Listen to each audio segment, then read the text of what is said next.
After I made the decision and said, hey, this makes sense for us to switch, I got buy-in from the executive team.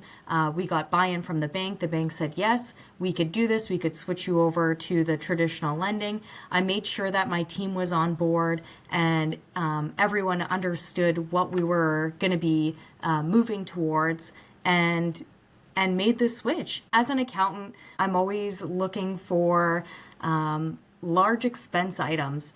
I really love trying to mitigate expenses, trying to make the organization more successful.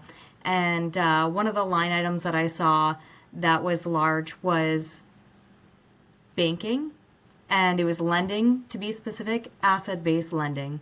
Asset-based lending, as you might know, is for an organization, and they can kind of go up and down with the flows of the company. It's a little bit different than traditional lending. You do have a lot more expenses with asset-based lending. So, for example, you're going to have bank audits, you're going to have third-party inventory audits. The bank is likely going to make you have an audit from a third-party organization.